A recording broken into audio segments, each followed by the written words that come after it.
नमस्कार दोस्तों, आप सभी का बहुत-बहुत स्वागत है हमारे यूट्यूब चैनल जुर्म की बात में, जहां हम आपके लिए लाते हैं देश की सबसे खौफनाक और रहस्यमय जुर्म की कहानियां। आज हम बात करेंगे 90 के दशक की मशहूर और खूबसूरत अदाकारा दिव्या भारती की, जिनकी मौत आज भी एक अनसुलझी पहेली बनी हुई है। तो आइए जानते हैं उनकी जिंदगी, उनके करियर और उस काले दिन के बारे में जिसने पूरे बॉलीवुड को सदमे में डाल दिया। 25 फरवरी 1974 को मुंबई में जन्मी दिव्या भारती का बचपन बहुत ही सामान्य था। उन्होंने महज 16 साल की उम्र में फिल्मों में कदम रखा था। उनकी मासूमियत और अदाकारी ने जल्द ही फिल्म जगत में सभी का ध्यान खींचा। हालांकि उनकी जिंदगी में पहले से ही संघर्ष था, लेकिन उन्होंने अपने टैलेंट से सबको हैरान कर दिया। उनकी पहली फिल्म थी बोबली राजा, जो 1990 में तेलुगु सिनेमा में रिलीज हुई। यह फिल्म सुपरहिट रही और इसके बाद दिव्या के लिए फिल्मों की लाइन लग गई। तेलुगु सिनेमा में सफलता हासिल करने के बाद दिव्या ने बॉलीवुड में कदम रखा। 1900 में रिलीज हुई फिल्म विश्वात्मा ने उन्हें हिंदी सिनेमा में स्थापित कर दिया। इस फिल्म का गाना सात समुंदर पार आज भी लोगों की जुबान पर है।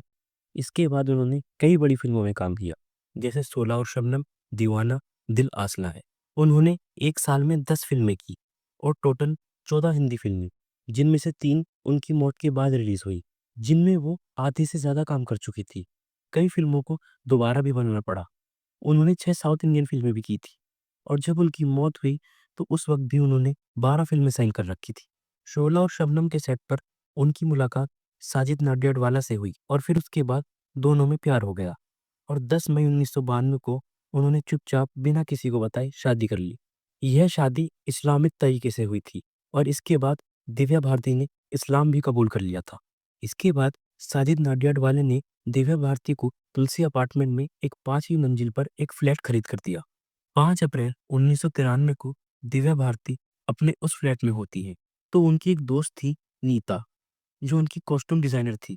वह उन्हें उस दिन फोन करती है और कहती है दिव्या की आने वाली फिल्म आंदोलन के लिए उनका जो कॉस्ट्यूम डिजाइन होगा उसी के सिलसिले में बात करनी है। दिव्या उन्हें अपने फ्लैट में ही बुला लेती है और रात के 9 बजे के करीब नीता और उनके हस्बैंड डॉक्टर श्याम दिव्या भारती के फ्लैट में पहुंचते हैं। फिर ये तीनों, दिव्या, नीता और डॉक्टर श्याम, ड्राइंग रूम में बैठते हैं। यह तीनों आपस में बातें करने लगते हैं आने वाली फिल्म के कॉस्ट्यूम डिजाइन के बारे में और ड्रिंक भी करने लगते हैं। इन तीनों के अलावा उस रात उस फ्लैट में दिव्या भारती की एक मेड भी थी, जिनका नाम अमृता था। वह बचपन से ही दिव्या भारती के साथ थी और उनका ख्याल रखती थी। उस रात वो मेड किचन में स्नैक्स बना रही थी, लेकिन दिव्या भारती की मौत के ठीक 1 महीने बाद उस मेड की भी हार्ट अटैक से मौत हो जाती है। ये बाद यह तीनों कॉस्ट्यूम डिजाइन के डिस्कशन में लग जाते हैं और ऐसा करते करते रात के 11 बज जाते हैं। तब तक दिव्या भारती ने काफी ड्रिंक कर ली थी और थोड़ी देर बाद दिव्या किचन में जाती। उस किचन के पास एक खिड़की भी थी, जिसमें कि लोहे की ग्रिल नहीं थी। फिर दिव्या उस खिड़की पर जाकर बैठती है, लेकिन उनका बैलेंस बिगड़ जाता है और वह 5वीं मंजिल से सीधा नीचे गिरती है और यह सब देखकर उनकी मेट अमृता जोर से चीखती है। उसके बाद वह लोग नीचे जाते हैं और उनके पड़ोसी भी आ जाते हैं। फिर दिव्या भारती को वहीं के कूपर हॉस्पिटल में ले जाया जाता है, लेकिन वहां डॉक्टर उन्हें डेड डिक्लेयर कर देते हैं। उनकी मौत के वक्त उनकी उम्र सिर्फ 19 साल थी। दिव्या की मौत के बाद कई थ्योरीज और विवाद उभर कर सामने आए। कुछ लोग कहते हैं कि उनके पति साजिद नाटियाडवाला का इसमें हाथ था, जबकि कुछ का मानना है कि वो शराब के नशे में थी और खुद पर कंट्रोल नहीं कर पाई। पुलिस ने इसे एक हादसा घोषित किया, लेकिन उनके फैंस और करीबी लोगों के मन में आज भी कई सवाल हैं। उनकी मौत के बाद कई फिल्में अधूरी रह गई, जिन्हें बाद में दूसरी अभिनेत्रियों ने पूरा किया। उनकी अधूरी फिल्म लाडला में उनकी जगह श्रीदेवी ने ली।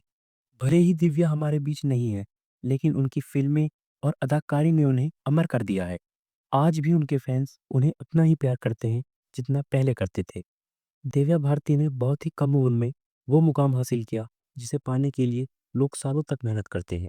दिव्या भारती की जिंदगी और उनकी मौत एक रहस्य है जिसे आज भी कोई पूरी तरह से नहीं समझ पाया। क्या आपको लगता है कि दिव्या की मौत एक हादसा थी या इसके पीछे कुछ और था? कमेंट सेक्शन में अपनी राय जरूर बताएं।